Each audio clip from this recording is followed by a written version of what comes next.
You know, I've come across a lot of psychos, but none as fucking boring as you.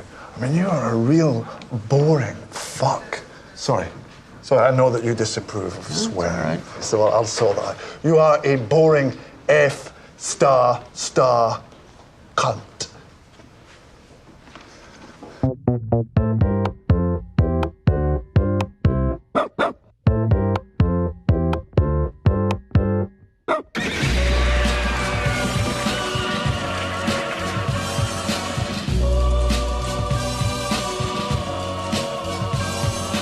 I expected this to be tougher, more robust, than all the other stuff we've read, and it's just a load of bollocks. It's just the same as every other piece of horseshit we've ever read. In some ways, it's actually funnier because it's more pathetic and stupid. He's a paranoid old senile cunt living in a fucking commune, scamming money off of everyone. He's like, well, we wouldn't want to pray in the public. How much do you charge for this piece of fucking arsehole? Speaking of which, please visit our Gumroad store and check out our books. Give us your fucking money.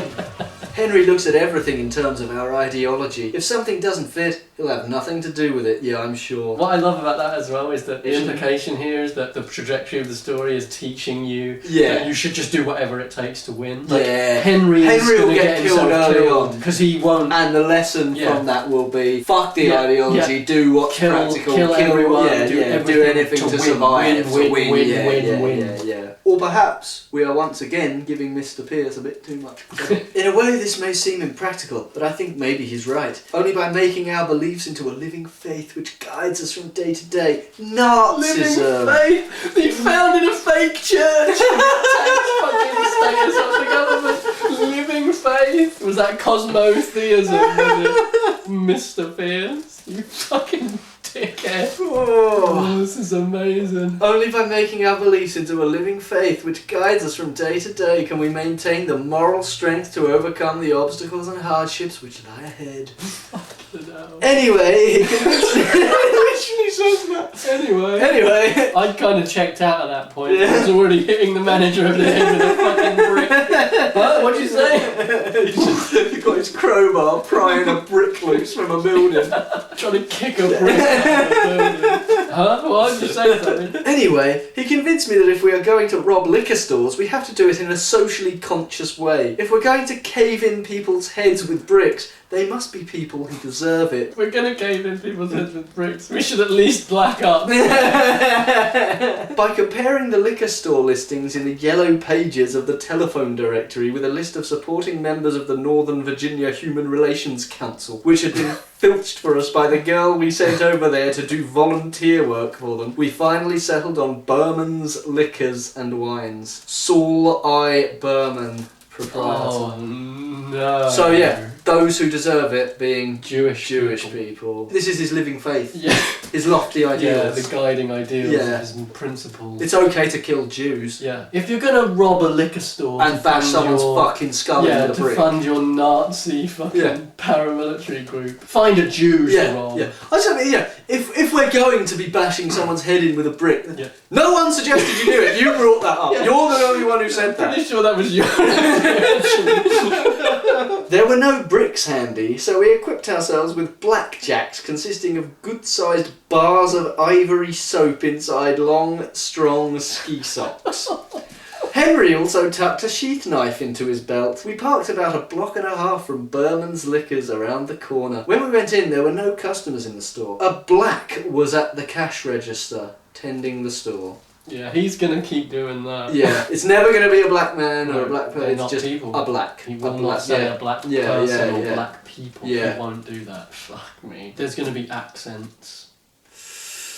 There's gonna be fucking shit like this. Probably, yeah. There's gonna be the evil rap music playing and shit like that. The new national anthem is probably by Biggie. Like, it's gonna be shit like that, you know. Henry asked him for a bottle of vodka on a high shelf behind the counter. When he turned around, I let him have it in the base of the skull with my Ivory Special. He dropped silently to the floor and remained motionless. Henry calmly emptied the cash register with a cigar box under the counter which held the larger bills. We walked out and headed for the car. We had gotten a little over $800. It had been surprisingly easy. 3 stores down, Henry suddenly stopped and pointed out the sign on the door. Berman's Deli. Without a moment's hesitation, he pushed open the door and walked in. Spurred on by a sudden, reckless impulse, I followed him instead of trying to stop him. Berman himself was behind the counter, at the back. How would you know that? How do you think, Joe? Yeah, okay. Don't ask these questions, because you do not want to know the answer. Henry lured him out by asking the price of an item near the front of the store, which Berman couldn't see clearly from behind the counter. As he passed me, I let him have it in the back of the head as hard as I could. I felt the bar of soap shatter from the force of the blow. Berman went down yelling at the top of his lungs. Then he started crawling rapidly toward the back of the store, screaming loudly enough to wake the dead. I was completely unnerved by the racket and stood frozen. Not Henry, though. He leaped onto Berman's back, seized him by the hair, and cut his throat from ear to ear in one swift motion. The silence lasted about 1 second. Jeez, the fact that it's like, no, we need people to realise that we're not monsters. We only slash the throat of Jews. Yes, we're going to assault some guy in his own shop to rob him. And then because I I was unable to knock him unconscious with a single blow of my bar of soap, we're going to just immediately slash his throat. Our God is an awesome God. This is unbelievable. Like, this is, I mean, we've seen this stuff before, there's just but this is just so miserable. There's just no chance that this is even like really trying to convert people to Nazism. This is just written for people for the consumption. You have to already be a Nazi to not find that. Yeah, I mean, I don't really. I'm be interested to see how he's going to try and justify that. I mean, like, surely he's going to, explain why that was okay, right? Like, in his mind at least. I don't think so. No, I really don't think so. Just thank God Henry was there. He thought fast and stabbed the man to death. Oh, cool. Yeah, I mean, you wouldn't want to have accidentally hit the wrong person in the head. Yeah. Now we slit a man's throat, but it was one of the ones who deserved it. Oh, okay. A deli owner. Yeah, exactly. The silence lasted about 1 second. Then a fat, grotesque-looking woman of about 60, probably Berman's wife, came charging out of the back room waving a meat cleaver and emitting an ear-piercing shriek. Just immediately comes down. Meat cleaver rain. Henry let fly at her with a large jar of kosher pickles and scored a direct hit. She went down in a spray of pickles and broken glass. Henry then cleaned out the cash register, looked for another cigar box under the counter, found it and scooped the bills out. I snapped out of my trance and followed Henry out the front door as the fat woman started shrieking again. Henry had to hold me by the arm to keep me from running down the sidewalk. It didn't take us but about 15 seconds to walk back to the car, but it seemed more like 15 minutes. I was terrified. It was more than an hour before I had stopped shaking and gotten enough of a grip on myself to talk without stuttering. Some terrorist. Wow. This is also sort of becoming like 72 Virgins at this point as well. Yeah. More miserable. I will say, obviously I had assumed that Henry was being sort of put forward as like a naive idealist and that like the pragmatism would come on. But no, it seems like he is the teacher character. Yeah. And that it's the Earl is going to learn that, no, we must follow our principles and slit the throats of every deli owner we come across. Yes. Well, we made the mistake of thinking that Henry was saying we can't just start killing people all over the place or hitting people with bricks because we need people to be on our side. We don't want them to think we're just a gang of vicious killers. Yeah. But no, what he meant was, hold up. So therefore we need to make need to make sure that it's Jews that we need to kill someone that I hate. Yeah. That's fucking unreal.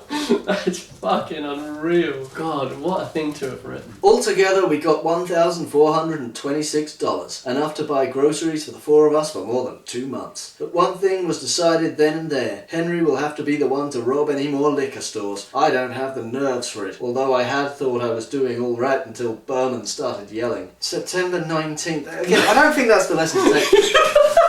I really don't. I'm gonna have to disagree with you, actually. fuck? Yeah, that's what they all say. No, he's the one who has to do it, because I mean, he just very calmly slashed his throat in broad daylight. That's the lesson. That's the lesson. I thought you're supposed to be keeping a low profile. Yeah, and not like and having your beliefs as Yeah. a faith. Oh, wear the shield of my beloved faith of slashing Jewish people's throats when I try to rob them. We wouldn't want people mistaking us for armed thugs and thieves. September 19. Looking back over what I've written, it's hard to believe these things have really happened. Until the gun raids 2 years ago, my life was about as normal as anyone's can be in these times. Looks like what I'm writing is the beginning of a diary. It's really funny that he should have just said it, because I was just about to say how unlike a diary this seems, you know. Yeah. I wonder if he decided to make it like, oh, it's written as diary entries just to disguise his lack of any talent for writing. Well, I mean, if that was the idea, it did not disguise.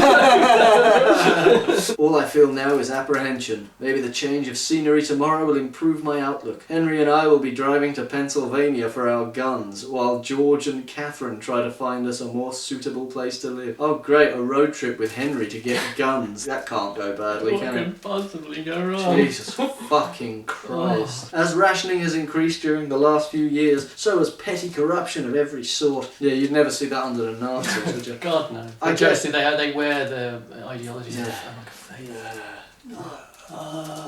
Oh, yeah, this guy is a cunt. Full on. But yeah, he's no different from the rest, really, is he? He's openly racist. Yeah. That's yeah. sort of the big one so Yeah. far. I guess, obviously the next thing is to see, because we've seen this woman is obviously a part of the group. She hasn't actually had like any screen time yet. So that remains to be seen how he's going to approach women. Yeah. And obviously gay people. Oh god. There's no God. way Yeah, they're I getting know. left Yeah, off yeah. this. There's no way they Yeah. aren't a part of the conspiracy. The silence about us in the newspapers is worrisome. The Berman thing the other day wasn't connected to us, of course. The Berman thing. Already completely forgotten about Yeah, it. robberies of that sort, even where there is killing involved, are so common these days that they merit no more attention than a traffic accident. Are you getting fucking shitty about it?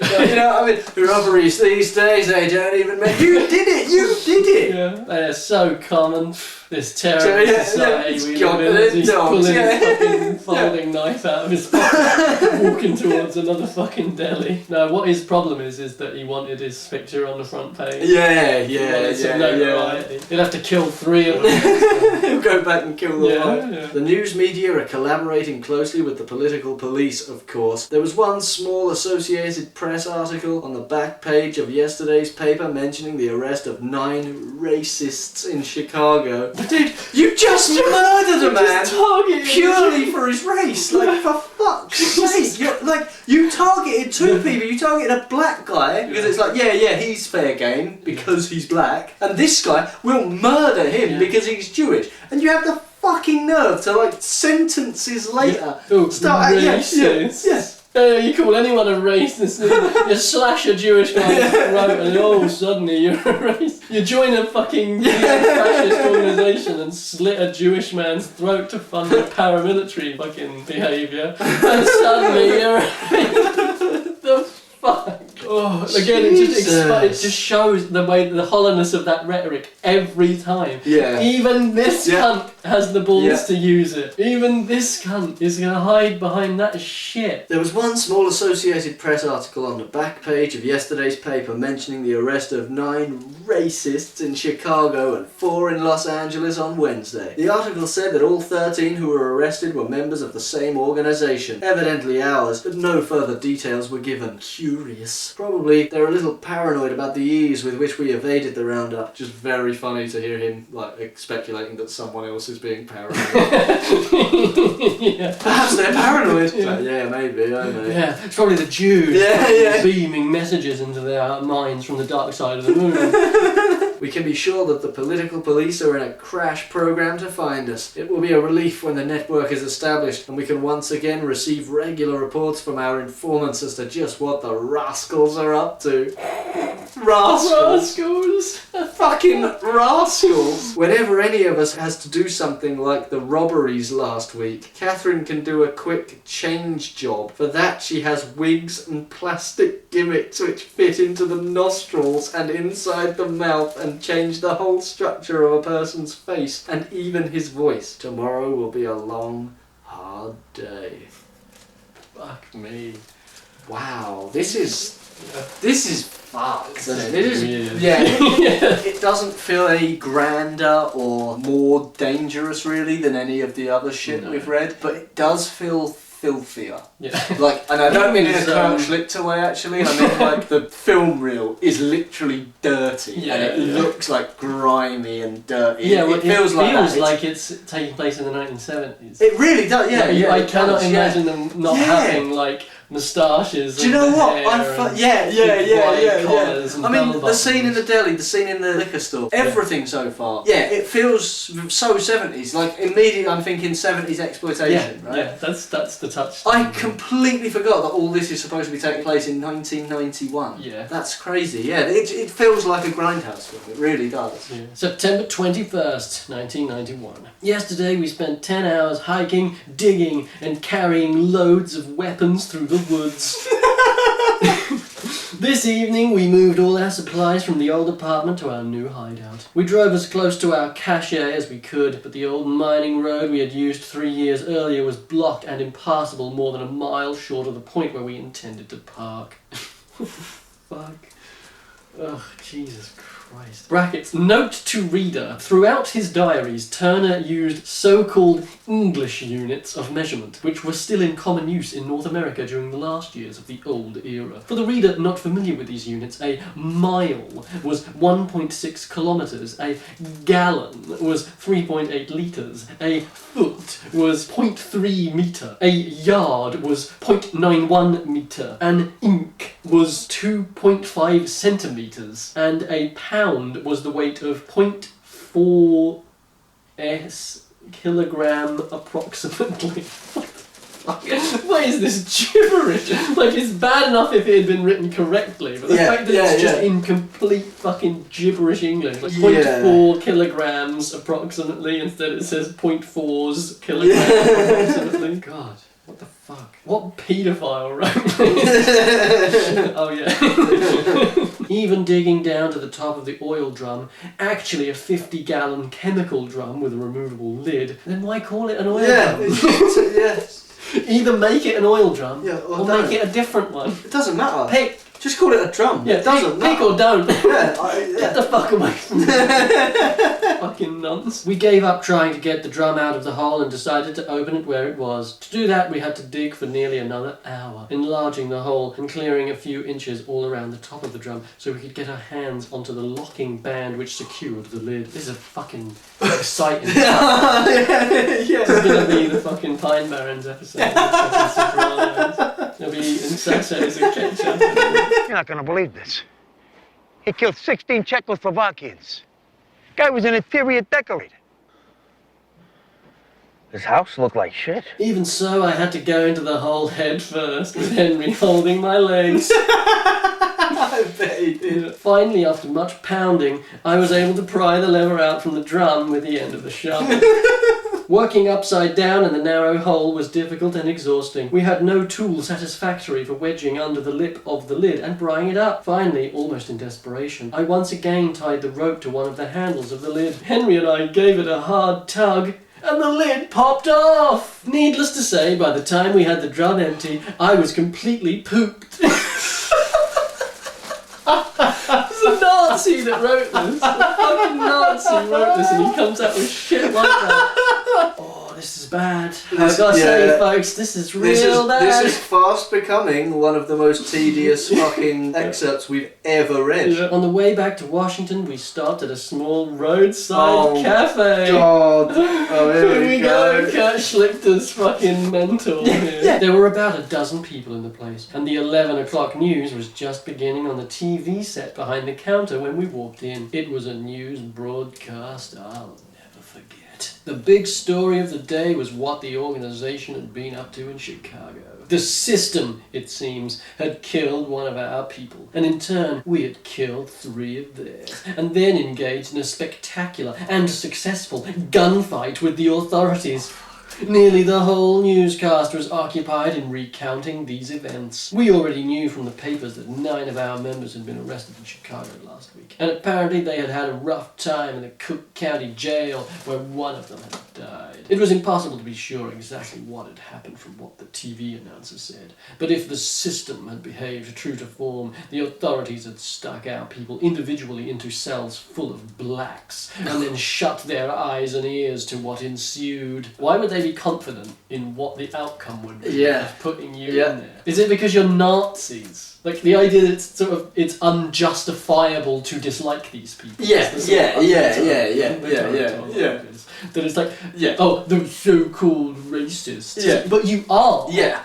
Yeah, but that's not allowed to be held against me, is essentially like the idea here. Also, having like entire jail cells filled with exclusively black people, I thought that under this system described in this book, I thought that couldn't really happen. Yeah, they literally wouldn't police black neighbourhoods a minute ago. Exactly. The prisons have to still be full of blacks people. because all the blacks are the But criminals. unsurprisingly, completely contradictory bullshit within like a couple of chapters. Yeah, really shocked at that. Really surprised. Not from Mr. William Lee. What? He got his misterate from a university.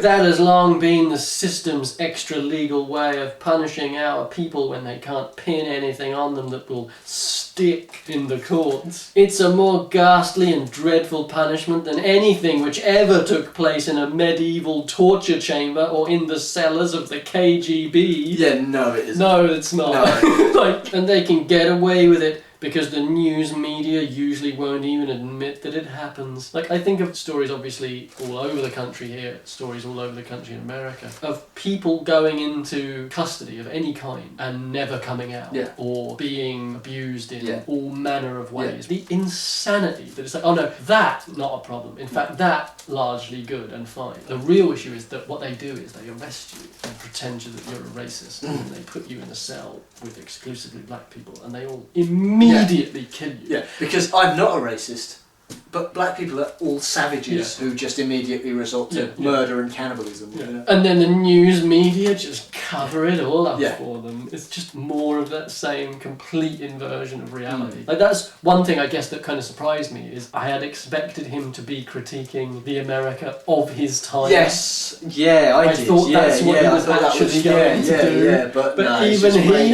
has just invented this sci-fi version of America and gone after that instead. They're so reliant on the straw man, aren't they? He could put it as whatever he likes, but it has to be a straw man. Fake made-up version of America for him to attack. Because he's not even like politically literate enough to attack the nation he currently was living in. What a prick. After all, if you're trying to convince the public that the races are really equal, how can you admit that it's worse to be locked in a cell full of black criminals than in a cell full of white ones? Yeah, no, his point here isn't actually that they put them in a cell to be murdered because they're a member of the organisation and the blacks hate them and will kill them. It is literally just that. That's what blacks do. Blacks just immediately kill anything that's in front of them. Yeah. They don't even know who the person is. Well, I'm glad that William Luther Pierce agrees with me that we should fill prisons exclusively with white people. Because it's much safer that way.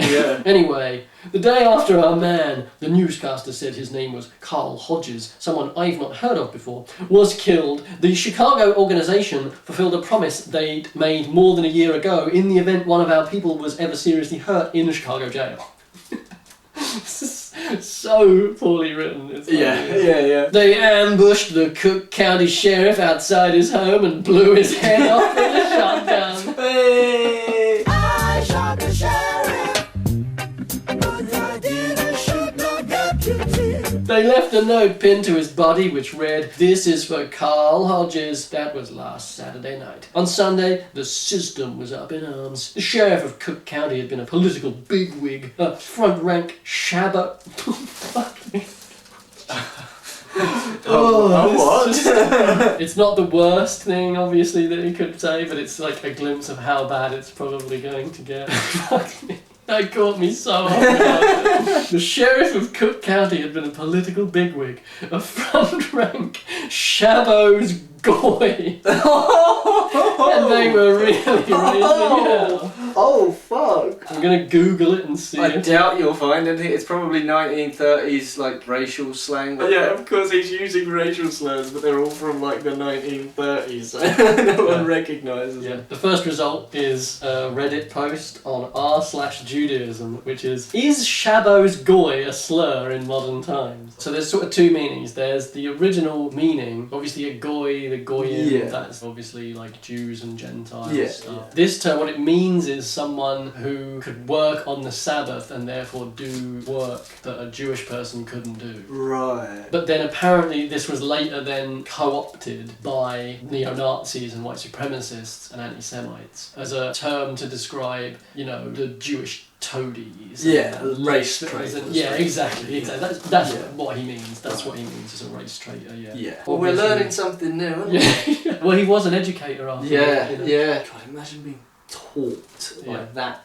piece of shit. Yeah. Definite nonce. Yeah. There's no way he went into the teaching profession out of like a desire to Yeah, teach people anything. Anything other than The pure noncery, noncery. They trotted out several pillars of the community there to denounce the assassination. One of the spokesmen was a responsible conservative, and another was the head of the Chicago Jewish community. All of them described the organization as a gang of racist bigots and called on all right-thinking Chicagoans to cooperate with the political police in apprehending the racists who had killed the sheriff. Like, he's still trying to claim that he's not a Not racist. racist. Yeah, that's what I think. That's what surprised me the most about Yeah, it. his is cowardice. His His his complete cowardice. cowardice. The fact that he's completely in line with all of the other authors, Yeah. all the other people whose books we've read, in that he just hides behind rhetoric and quotation marks. I really expected him to just be bawled out like, "Yes, I am a racist." Yeah, exactly, yeah. Even Which, like he I say, is too cowardly to do it. Yeah, he himself openly said Yeah. that he did not support immigration, Mm. illegal immigration, Yeah, or or illegal, indeed yeah, legal yeah, immigration, because he believed that it was, you know, Yeah. polluting the race and all this shit. And yet then he's just like, oh, I killed a fucking county sheriff, blew his head off, and left a racist note Yeah. on him, calling And they him called a me a puppet racist. of the Yeah. Jews. And then a Jewish person called me a racist. Yeah. Makes you think who the real racists are. No, it doesn't. I cut a Jewish man's throat in his own Yeah. fucking deli Yeah. because he was Jewish. Like, everything I've done up Yeah, to this point has has been been based if on I'm racism. not racially abusing black people, I'm murdering Yeah. Jewish people. And they call me a racist? Well, early this morning, the responsible conservative lost both his legs and suffered severe internal injuries when a bomb wired to the ignition of his car exploded. Oh, good. The Jewish spokesman was even less fortunate. Someone walked up to him while he was waiting for an elevator in the lobby of his office building, pulled a hatchet from under his coat, cleaved the good Jew's head from crown to shoulder blades, then disappeared in the rush hour crowd. These are the good guys. These are the good guys. The heroes. The heroes, yes. These are the founding fathers of a new America. This is like this guy is insane as Yeah. fuck, isn't he? Yes. Oh, I say was. I bet he died mewling and shitting himself. Yeah, 100%. 100%. The organisation immediately claimed responsibility for both acts. After that, it really hit the fan. After we hatcheted Yeah. blew another guy's legs off and shot a man's head off his fucking shoulders. The governor of Illinois ordered National Guard troops into Chicago to help local police and FBI agents hunt for organisation members. The system's paranoia was really shown.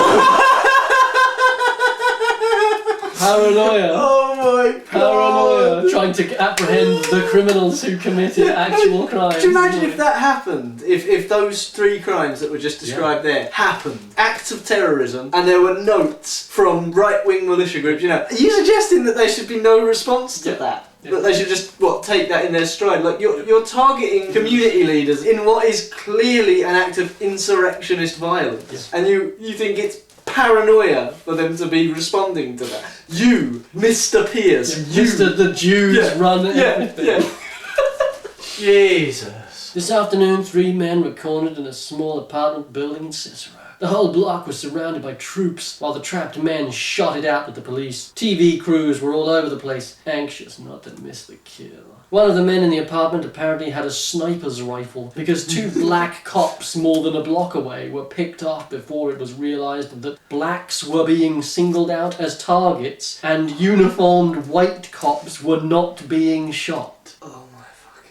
The so-called racists. Yeah. This white immunity apparently was not extended to the plainclothes political police, however, because an FBI agent was killed by a burst of submachine gun fire from the apartment when he momentarily exposed himself to hurl a Well, this book is not bad. She's like, totally worth it. Yeah. But the real climax came for us when the apartment was stormed and found empty. A quick room-by-room search of the building also failed to turn up the gunman. Disappointment at this outcome was evident in the TV newsman's voice. What were they supposed to celebrate? Yeah. But a man sitting at the other end of the counter from us whistled and clapped when it was announced that the racists had apparently slipped away. The waitress smiled at this, and it seemed clear to us that while there was certainly no unanimous approval for the organization's actions in Chicago, neither was there unanimous disapproval. And then they all applauded me and said what a great book I'd written.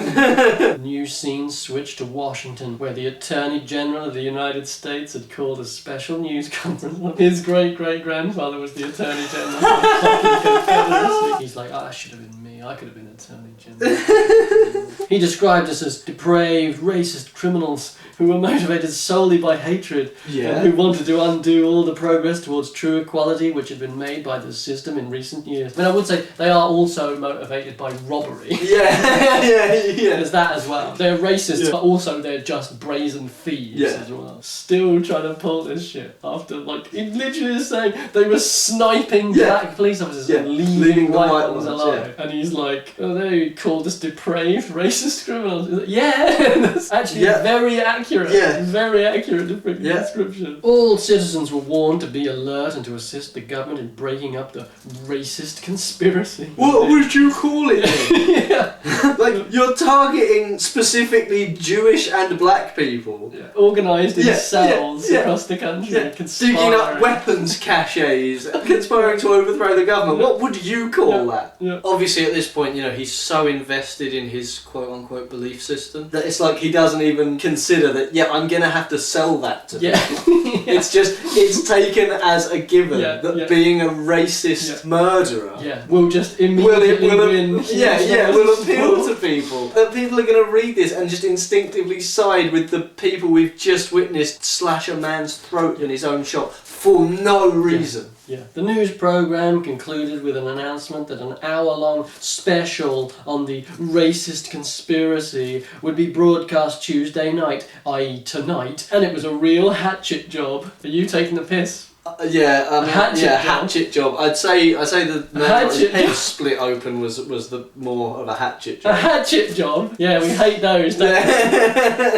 Billy boy. It was a real hatchet job, full of errors and outright invention, and not very convincing, we all felt. What he's saying is horrific, but the way he's saying it is adorable. Such, like, childlike. It's like, imagine if Bob Ross was a Nazi. Do you know what I mean? I love that as well. We, members of a Nazi paramilitary group, we sat and watched a documentary about how we're a bunch of murderers, and we didn't find it very good. Let me tell you. It's like, well, did they mention that you're a bunch of racist murderers? Then they were near enough. You know what I mean? Like, what errors? What were their errors? I slashed 15 people's throats, not 14. He didn't put up a fight, actually. I really was expecting him to be full on, balls out. I am a racist, and this is racism, and it's a good thing. I'm clipping that out of context and posting that up. Oh, yeah, of course you are. As last night's TV news ended, Henry and I choked down the last of our meal and stumbled outside. What are they doing? They look like fucking carbon monoxide poisoning, like drifting in through the fucking rat hole they live in. Like, what the fuck?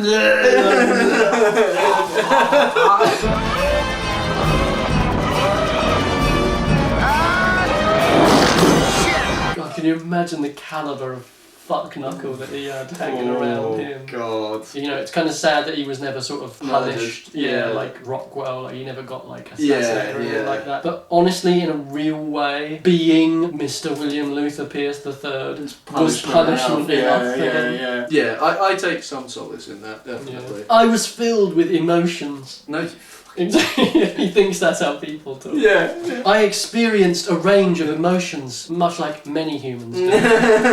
I was itching to do something, and the first thing that occurred was to try and make some sort of contact with the fellow in the cafe who had seemed sympathetic to us. Henry, who always keeps a cool head, emphatically vetoed the idea. Henry, who always keeps a cool... You mean the man who slashed the guy's throat for no reason? In the previous scene. Henry. As in Henry fucking Lee Lucas. Yeah, Henry portrait. As we sat in the car, he explained that it was sheer folly to risk any attention whatever to ourselves until we had completed our present mission of safely delivering our load of weapons to our unit. When we arrived back at the apartment, George and Catherine were as excited as Henry and I. Despite the exertions of the day, I could no more sleep than they, and we all piled back in the car. George could no more sleep than they. This is written by a 30-year-old in 1991. You know what I mean? I could get no sleep, whatever. George and Catherine sharing the back seat with part of our greasy cargo. We all piled back in the car. George and Catherine sharing the back seat with part of our greasy cargo, and went to an all-night drive-in. We could stay. The 1950s. Yeah. We could stay in the car and talk safely there without arousing suspicion, and that's what we did until the early morning hours. One thing we decided was that we would move immediately to new quarters George and Catherine located yesterday, which once housed a small machine shop in a single garage-like room downstairs with offices and a storeroom upstairs. The place has been condemned because it lies on the right-of-way for a new access road to the highway, which has been in the planning stages for the last 4 years. And although one always sees repair crews standing around, nothing ever seems to get fixed. Which is the fault of Jews. Yeah. When he starts doing this, when he goes like full just off topic and starts rambling, it's fucking Kirchlichter to a T. Yeah. Absolutely, it's just like listening to Kirchlichter. Yeah. The government hasn't even gotten around to actually purchasing the land it has condemned for the new highway, leaving it still going. It's still going. This is all getting cut, don't worry. It's quite funny how like they've just found like the perfect place. It's like seems a bit convenient, doesn't it? It's like very convenient. This is intended as a handbook, really, isn't it? Yeah. Some of it at least. Yeah. So, like, Absolutely. Like this is not meant to convert people. No, this it's a is call to action. a call to action for people who are already. Bury guns in a drum in the woods. Yeah. And they won't know where they are. Go out and get them. Bring them back. Be Move careful around. of the lock because you don't want disguise it to your appearance. Yeah. Like you can imagine that these are mistakes that he himself made or that his associates made. Yeah. And it's like learn from my mistakes, Yeah. young Padawans. It's disgusting. It's really disgusting. Restoring the water was easy. After turning the water on, I dragged some heavy junk over the meter lid so no one from the water company would be likely to find it in case anyone ever came looking. I don't know why he bothered making it a fiction book. Because he's a coward. Yeah. I'm suspecting that a lot of this is going to end up on the cutting room floor because it's going to be boring as fuck like that. Yeah. Well, again, it's literally because, like you say, it's a call to arms. It's a manual. Yeah. It's like that whole section. Yeah. If you weren't thinking of it, you'd just be like, what the fuck? Why is that even in there? Because you get shit like that in Schlichter's books, in Shapiro's books, in all of them. But here, that was very specific, wasn't it? It was like, a bit of a dark turn. Yeah. Is it just filler? Which, like, to a certain degree, yes, it is. But it also has. It does serve a purpose, doesn't it? Yeah, where it's like, find a place like this. Yeah. If you can cover the water meter up, that could help because then no one's going to come sniffing around. They can't cut you off or something like that. He's obviously trying to give advice. Whether any of that advice is actually practical or useful. Is a different I mean, thing. But given his achievements in his life, I'd say, why the fuck would you take advice from him? Listen to this guy. September 30, 1991. There's been so much work in the last week that I've had no time to write. Our plan for take all the time you need. Mate. Please don't do this on my account. The difficulties I've had to overcome have emphasised for me once again the fact that even the best laid plans can be dangerously misleading unless they have built into them a large amount of flexibility to allow for unforeseen problems. Real fucking wordsmiths. What really messed up my week was the last-minute decision at WFC to equip Unit 2 with a transmitter 2. I had to do the equipping. The organisation put a great deal of thought into developing a dictionary of nearly 800 different standardised messages, each of which can be specified by a 3-digit number. Thus, at a particular time, the number 2006, that's 4 digits. Okay. Even the best laid plans. Fuck me. The message dictionary is arranged in a very orderly way. I can't. He's actually going to now just describe to us what a fucking Because he needs to dictionary is. teach you Yeah, how of to course do he it does, yourself. Again, as with all of these, the reason they fail as stories is because the story is an irrelevance. yeah. The system is going all out to get us. One thing on which they are working is a computerized universal internal passport system. Every person 12 years or more of age will be issued a passport and will be required under threat of severe penalties to carry it at all times. Not only can a person be stopped on the street by any police agent and asked to show his passport, but they have worked out a plan to make the passport necessary for many everyday operations, such as purchasing an airline, bus or train ticket, registering in a motel or hotel, and receiving any medical service in a hospital or clinic. Kathy, don't go to the Don't go, Kathy, don't go. They're gonna have the mark of the beast. Yeah. Kathy, don't go to the supermarket today. Don't go, Kathy, don't go. Without a computer ID, there's no way to pay. Don't go, please don't go. 'Cause there's a very strange man at the checkout stand, and there's a laser scanner where you put your hand. Kathy, don't go to the supermarket today. I'm wondering, is it going to go past the point? Because obviously we had that bit at the beginning where it's like, you know, 100-year anniversary. So is there going to be like an exploration of this new era? You know, they keep talking the old era. I would like that to happen, obviously, just out of curiosity, yeah, I just to suppose. see how bad these can really go. Yeah, but honestly, given the track record of everything we've read so far, and given the fact that this guy does not really seem to be different in any way, Yeah. I'm going to err on the side of no. No, we're not going to get any explanation.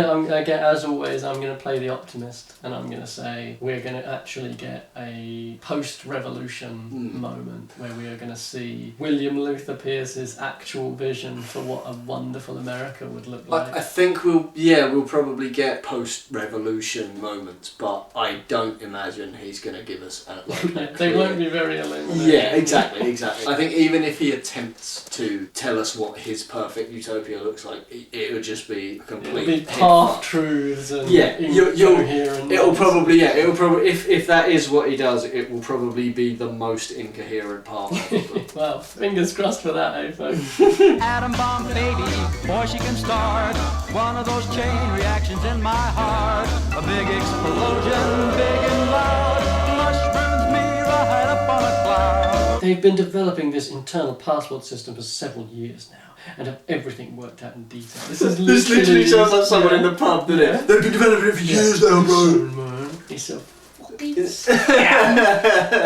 See that, John? I worked that out when I was 14. I got obsessed with it, and by 14 and a half I'd accomplished a Rubik Cube with no help from anybody, and I can solve the COVID-19 scam. I've asked over 400 people what COVID-19 stands for, and not one can tell me. Even pharmacists in your Bootses and your Superdrug. I'll tell you what it stands for: Certificate of Vaccination Identification 19. It was put in at the back end of November last year to get in place for death certificate. If you fell over and banged your head on a curb, COVID would go on your death certificate, son, because there's no paperwork to do. And I'll tell you this, a lot of these older people, they're putting these masks on. It's dampening the lungs, shattering their immune system, and shattering the nervous system. And I'll tell you now, it's building up carbon dioxide, and it's going to kill them, John. So I'm just going to tell you this, it's a scam. It's an absolute fucking scam. The only reason it hasn't been put out into operation has been squawks from civil liberties groups who see it as another big step towards a police state, which, of course, it is.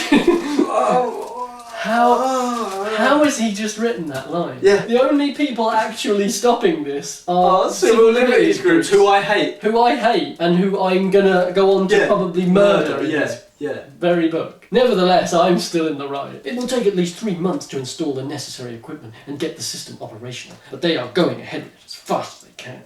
Later, the system will gradually be expanded, with computer terminals eventually required in every retail establishment. No person will be able to eat a meal in a restaurant, pick up his laundry, or buy groceries without having his passport number magnetically read by a computer terminal beside the cash register. We'll have to do some hard thinking to get around this passport system. One piece of news George brought back from his briefing was a summons for me to make an immediate visit to Unit 2 to solve a technical problem they had. They have a nice place, a large farmhouse, and several outbuildings on about 40 acres of meadow and woodland. This is fucking talking about his own compound. They're out in West Virginia. Yeah. Lovely little place. A very astute and handsome man. Unit 2 is reasonably close to 2 other units, but all 3 are inconveniently far from the other 9 Washington area units, and especially from Unit 9, which was the only unit with a transmitter for contacting WFC. Because of this, WFC had decided to give Unit 2 a transmitter, but they hadn't been able to make it work. This is so fucking boring. Like, Jesus fucking Christ. This one isn't even a tip that's being masked. No. This is just bad This is writing just and rubbish. boring and unnecessary. This is the worst kind of writing Yeah. that we experience, Yeah. isn't it? It's like, you just said, I was called up to fix a technical fault. Yep. Leave it at that. Just leave it at that. It's fine. It Or doesn't just matter. don't have that happen. Or just don't have, Just have something actually interesting Yeah, happen instead. yeah. Please. I mean, I would give him the advice directly, but he already took my best possible Yeah. advice, which was die horrible. Despite the explicit instructions which I had prepared to go with each transmitter, and despite the plainly visible markings beside the terminals on the transmitter case, they had managed to connect the battery to the transmitter with the wrong polarity. Take a drink every time someone manages to connect a battery to a transmitter with the wrong polarity. Yeah, that's a new rule. That's everyone drink up.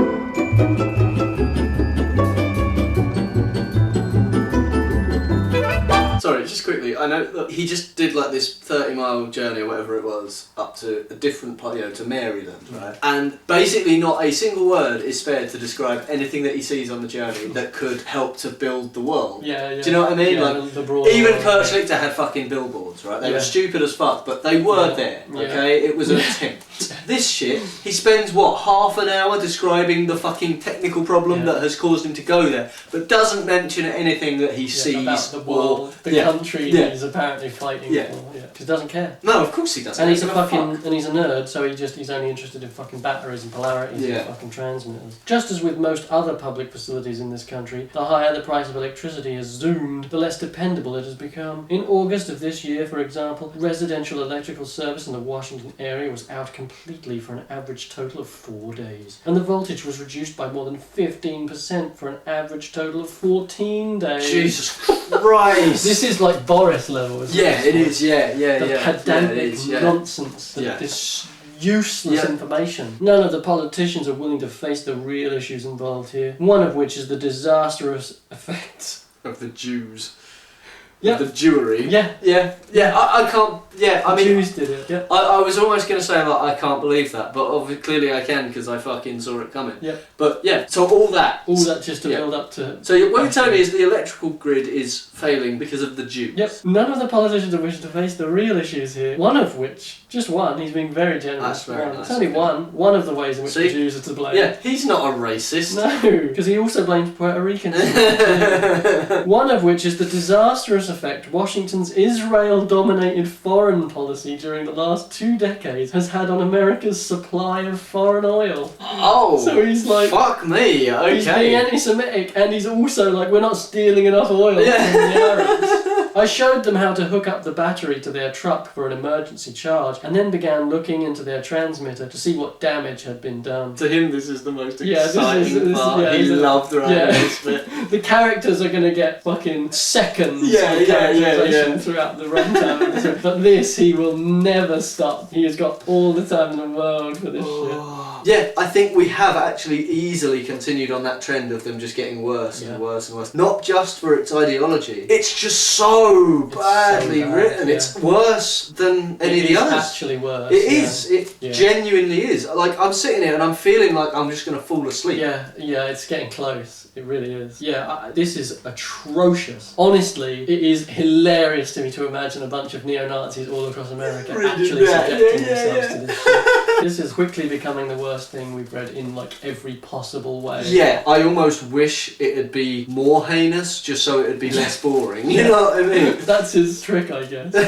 He turns you racist because at least it's better to be racist than to be this fucking bored. I wondered how such an inept and unresourceful group of people were going to survive as an underground unit.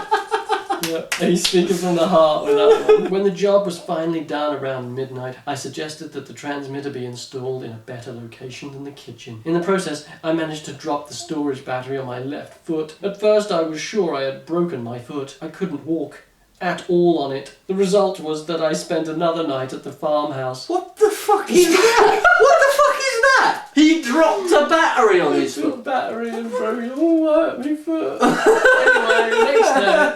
What the fuck? The most dangerous book ever written. I dropped your battery on my foot because I'm a right cat. Mama hurt me. Oh, the poor wicked Nazi boy dropped a battery on his footy work. What the fuck is happening? George and Henry were both out, but Catherine greeted me as she opened the garage door for me to drive in. She asked if I had eaten breakfast yet. She's going to cook him breakfast like a good woman. She assisted me as I hobbled up the stairs to the living quarters, and then she brought me a large basin of cold water to soak my foot in. The cold water relieved the throbbing almost immediately. It's like a fucking Nazi Florence Nightingale.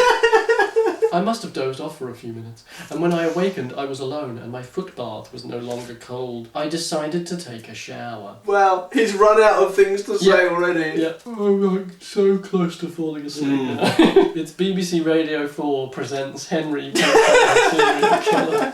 I undressed, got a towel, and opened the door to the shower. And there was Catherine, wet, naked, and lovely, standing under the bare light bulb and drying herself. She looked at me without surprise and said nothing. Oh. I stood there for a moment, and then, instead of apologising and closing the door again, I impulsively held out my arms to Catherine. Hesitantly, she stepped towards me. Nature took her course.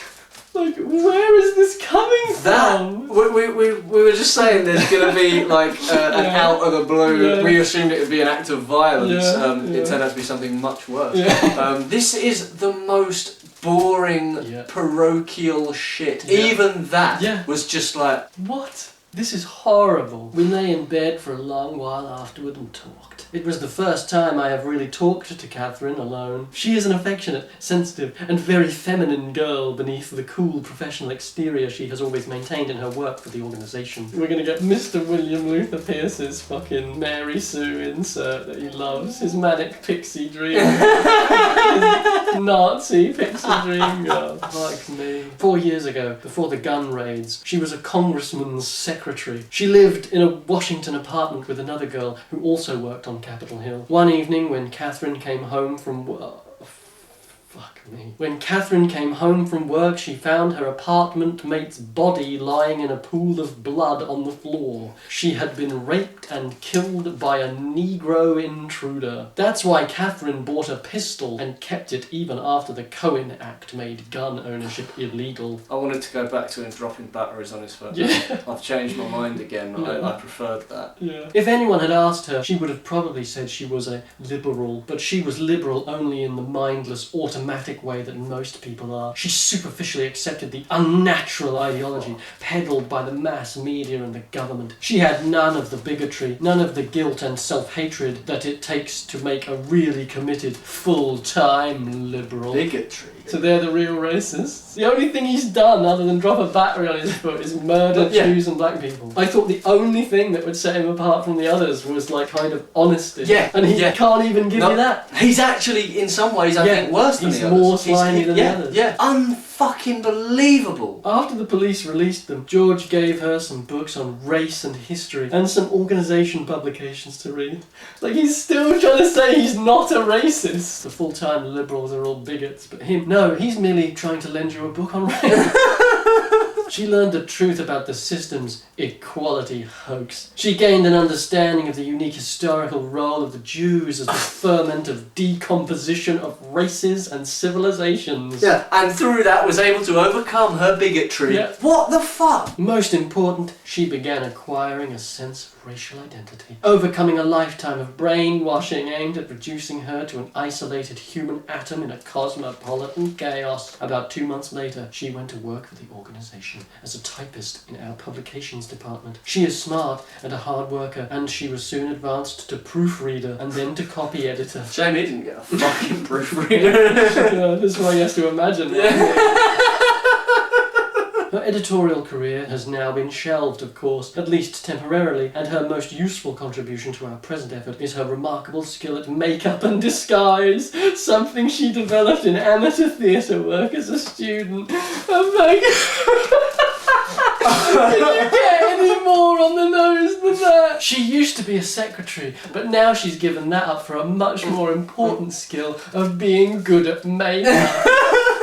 Fuck me! Are you shitting me? Oh, I don't know if even Schlichter's was like as fucking funny as that. No, that's it. Yeah. That is perfect. That's pure satire. Like, that's pure satire, and this guy's actually saying it for real. What a fucking cunt. Although her initial contact was with George, Catherine has never been emotionally or romantically involved with him. When they first met, George was still married. Later, after George's wife, who never approved of his work for the organisation, had left him and Catherine had joined the organisation, they were both too busy in different departments for such contact. George, in fact, whose work as a fundraiser and roving organiser kept him on the road, wasn't really around Washington much. It is only a coincidence that George and Catherine were assigned to this unit together, but George pretty obviously feels a proprietary interest in her. Like, he just has to go out of his way to say, like, no, I'm the first. First man she's ever been with, and this is proper and natural, and we're both white, and it's all very good and healthy.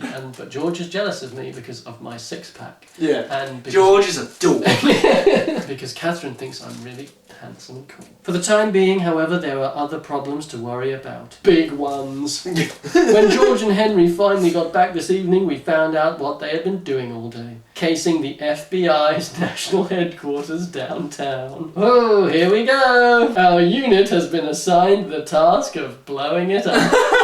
Oh, fuck. The plan, roughly, is this. Unit 8 will secure a large quantity of explosives, between 5 and 10 tons. Our unit will hijack a truck making a legitimate delivery to the FBI headquarters, rendezvous at a location where Unit 8 will be waiting with the explosives, and switch loads. We will then drive into the FBI building's freight receiving area, set the fuse, and leave the truck. So, yeah, that is effectively exactly what happened. They drove the truck full of explosives into the freight area and left it there and then detonated it. I find it really funny that he gives the job of getting the explosives to somebody else. Dr. Pierce apparently didn't get that far in his own training. So. October 3rd, 1991. Last night I finished our perimeter alarm system, and today I did some rough and very dirty work on our emergency escape tunnel. Jesus. In cleaning out a filthy collection of empty oil cans, greasy rags and miscellaneous trash from the service pit which had been used for changing oil and working underneath automobiles in the garage, we discovered that the service pit opens directly into a storm sewer through a steel grating in the concrete floor. When I re-entered the sewer, I grunted and strained until I had bent the grating back in place again. I just imagine, like, you know, when before he was like fucking choking down food. Now he's just in the fucking sewer. It's like without just fucking, they live in the sewers. You just imagine they're like inhaling fucking fumes constantly, whiffing fucking paint. They're completely fucked like 99% of the time.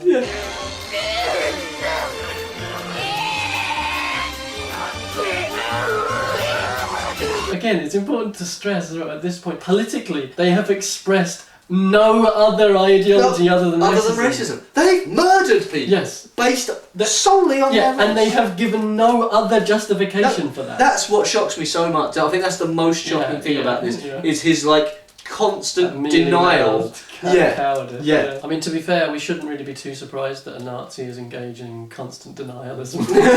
no, of course, but fucking hell. It's like you say, I think mealy-mouthed is such a good term for it. It's as fucking mealy-mouthed as all of the other bullshit that we've read. They're all expressing the same thing. Yeah, they are. And they're all just as bad at writing their fucking They're books. all just as bad at expressing that fucking horrible thing. Yeah. October 6th. Today I completed the detonating mechanism for the bomb we'll use against the FBI building. It's like the fact they're just basically living in a sewer, covered in shit, making bombs to blow up an FBI building. And he's just like, dear diary, today I made the housing mechanism for the bomb I'm gonna kill all the people with. It's a crayon little smiley face. What the fuck, dude? Little picture of a bomb with a smiley face on it. Like, one thing I should add as well is like one of the big threats that Pierce apparently always sort of made with his followers whenever they asked him like, what's the plan? What's the end goal here? His threat that he would always come out with was, well, I'm a physicist and I know how to make a nuclear bomb. And he would make this You do not know how to make a nuclear bomb. Fuck off. Regardless, maybe he did, maybe he didn't. He didn't make a fucking nuclear bomb, did he? Either way, he fucking didn't. Firstly, you don't know how to make a nuclear bomb. Secondly, you're not going to make a nuclear bomb. Thirdly, shut the fuck up. And fourthly, you're fucking dead. How do you make this really dumb? I'm literally now reading the sort of manual of how to make a bomb that was actually used in a legitimate terrorist attack. And it's one of the dullest fucking things I've ever read in my life. How do you make a boring bomb? How have you done this? Before he gets out of the cab, he will flip the switch, starting the timer. 10 minutes later, the explosives will go off. If we're lucky, that will be the end of the FBI building and the government's new $3 billion computer complex for their internal passport system. 6 or 7 years ago, when they first started releasing trial balloons to see what the public reaction to the new passport system would be, it was said that its main purpose would be to detect illegal aliens so they could be deported. Although some citizens were properly suspicious of the whole scheme, most swallowed the government's explanation of why the passports were needed. The sceptical Nazis among them said, the government are about to start murdering illegal immigrants? That sounds too good to be true. This is obviously a Jewish mind trick. Americans have lost their right to be free. Slavery is the just and proper state for a people who have grown as soft, self-indulgent, careless, credulous, and befuddled as we have. Indeed, we are already slaves. These spiritual chains are a truer mark of slavery than the iron chains which are yet to come. I'm so glad he said which are yet to come. I thought he was going to say, I'm more of a slave than slaves. Literal slaves, Why didn't we rebel 35 years ago when they took our schools away from us and began converting them into radically mixed jungles? Why didn't we throw them all out of the country 50 years ago instead of letting them use us as cannon fodder in their war to subjugate Europe? Wow. Subjugate Europe? Yeah, by which he means fight the Nazis. Who were doing what at the time? Yeah. Oh, desegregating schools is like this slavery crime, is slavery. And America joining World War II was subjugating Europe. What the fuck? Why didn't we roast them over bonfires at every street corner in America? Yeah, that's a great question. Why didn't we just do that? Just roast people over bonfire. Yeah. I mean, Joe, I can't think of one good answer to that. I can't think of one reason why you wouldn't. The answer is easy. We would have rebelled if all that has been imposed on us in the last 50 years had been attempted at once. But because the chains that bind us were forged imperceptibly, link by link, we submitted. It always seemed easier and safer to go along. He's just talking about the creeping, insidious control exerted by capital, moneyed interest, financial institutions, corporations, and they use their money and their influence to buy liberal, moderate, centre-left, centre-right and far-right politicians to be their fucking bagmen. But all he can do is try and distract you from the reality because he needs their support to get anywhere. And so he's going to drag your eyes away from that and start pointing at the Jews as this nefarious cabal. It's ridiculous. I suppose I shouldn't have expected any different, but it's just, again, I was just hoping for a little bit of variety, I suppose. Disappointment isn't the word, obviously, but it's like you're just so... I guess it kind of is, it's kind of disappointing, isn't it? You feel like, oh, you're just like every other just like single all the one. rest. I thought you were different. Yes.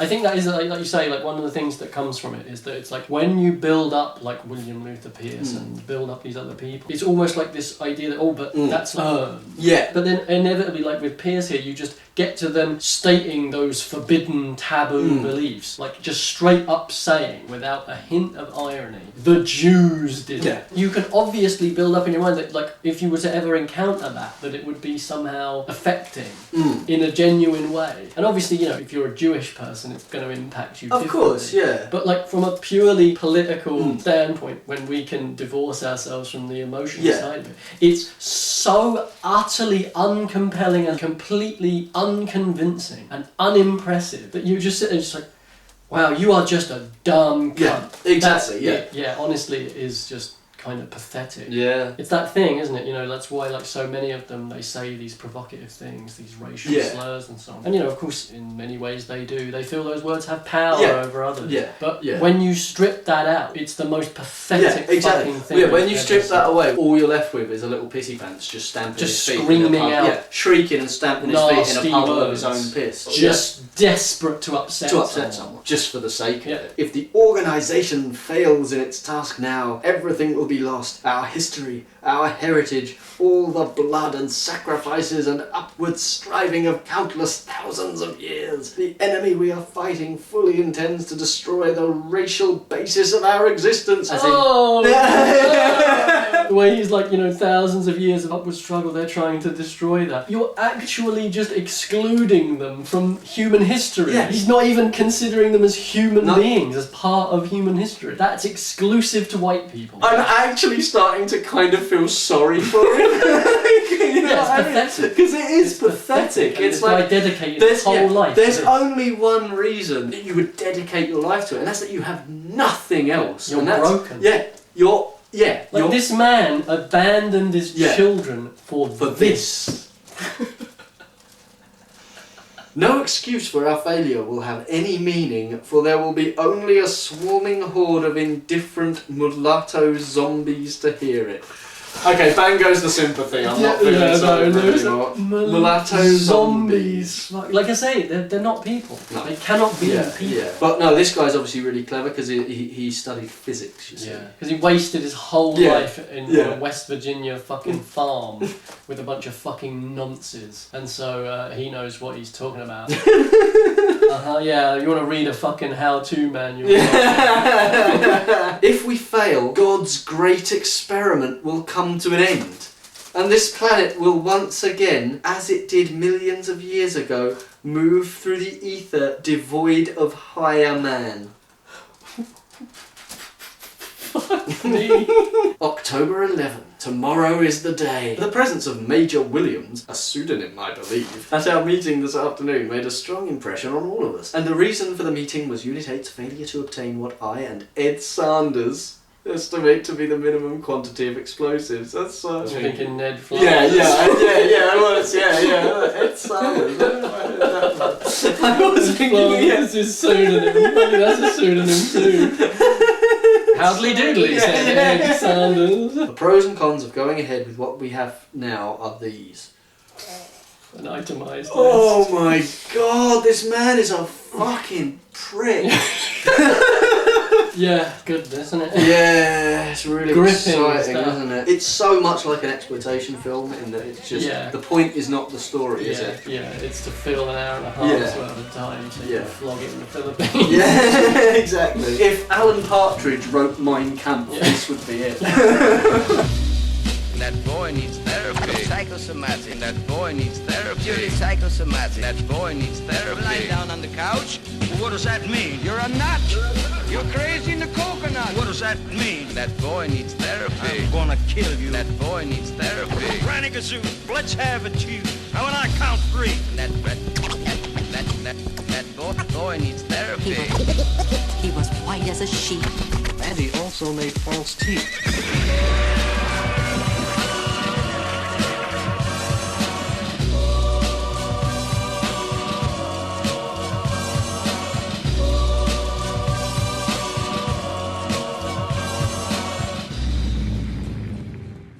How dare you? How dare you, sir? Yeah. Call me a racist? Me, a racist.